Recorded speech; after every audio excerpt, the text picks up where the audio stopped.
Congrats. ഈ ട്രോഫിയുടെ കഥ ഞാൻ എന്തായാലും വഴിയെ പറയാം. അപ്പോൾ ഈവനിങ് ആയപ്പോൾ നമ്മളിത് ഒരു ചെറിയ പരിപാടിക്ക് പോവുകയാണ്. ഞാനും രമേശേട്ടനും മാത്രമേ ഉള്ളൂ. മിത്തുക്കുട്ടിക്ക് എക്സാം ആയതുകൊണ്ട് വരാൻ പറ്റിയില്ല കേട്ടോ. അങ്ങനെ നമ്മളത് അവിടെ എത്തി.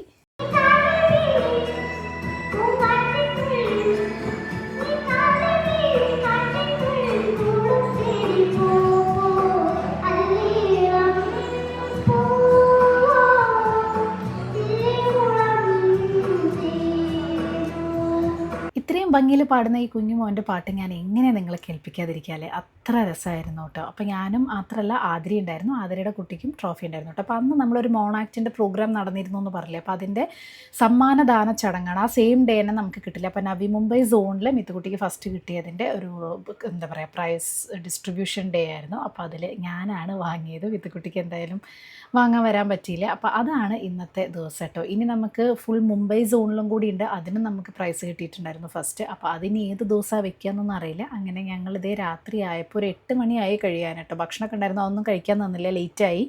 കൺഗ്രാറ്റ്സ്. നല്ല രസമുള്ളതോ.